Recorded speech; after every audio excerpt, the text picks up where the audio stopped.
Think about the last time you spent money you didn't plan to spend. Maybe it was a dinner you didn't really want, a concert ticket you bought because everyone else was going, a vacation you quietly put on a credit card. Now, here's the uncomfortable part. There's a good chance that decision had almost nothing to do with you. Somewhere between your income and your bank balance, your social circle got involved, and most people never notice.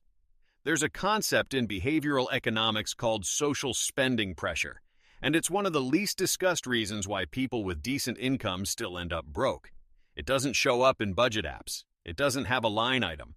But researchers at Harvard Business School found that peer influence accounts for somewhere between 25 and 50% of discretionary spending decisions in young adults. That's not a small number. That's potentially half your lifestyle, built around other people's preferences. Here's how it actually works. You get a raise. You're feeling good. Then your friend group starts talking about a trip to Mexico in March. Nobody says you have to go. Nobody asks about your finances. But the social math is already running. You start calculating the cost of being left out, the inside jokes you'll miss, the photos you won't be in, the Monday morning conversation you can't participate in. That emotional calculation happens faster than the financial one, and it almost always wins. This isn't weakness, it's neuroscience. The human brain processes social exclusion in the same region it processes physical pain, the anterior cingulate cortex. Being left out, even by choice, triggers a mild but real stress response. Marketers have known this for decades. Entire industries are built on it. The travel industry, the fashion industry, the restaurant industry. They don't sell products, they sell belonging. And your friends, without meaning to, become the delivery mechanism.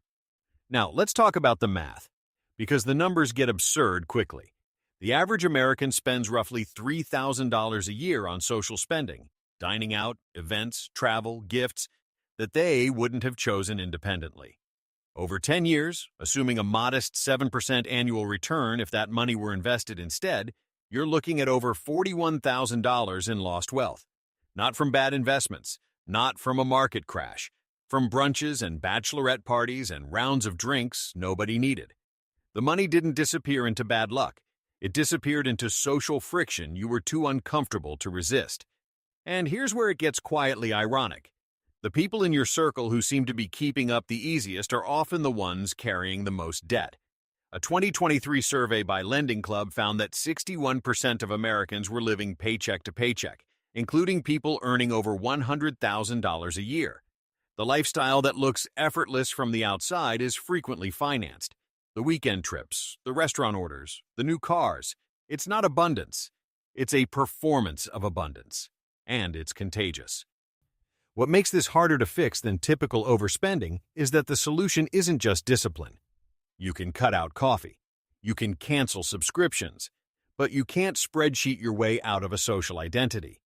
If your friendships are built around consumption, around going out, buying things, traveling together, then changing your spending means, in some real and uncomfortable way, changing your relationship to the group.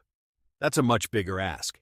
And most personal finance advice completely ignores it. Some researchers call this lifestyle lock-in.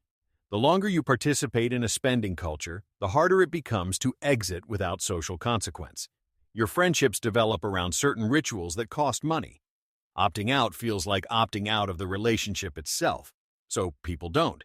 They go, they spend, they smile in the photos, and they figure out the credit card bill later, quietly, alone. The counterintuitive move, the one almost nobody talks about, is that your financial future is partly a function of friend selection, not in a cold, transactional way, but in the same way your health is shaped by the habits of the people you spend time with. Your wealth is shaped by the financial culture of your social circle.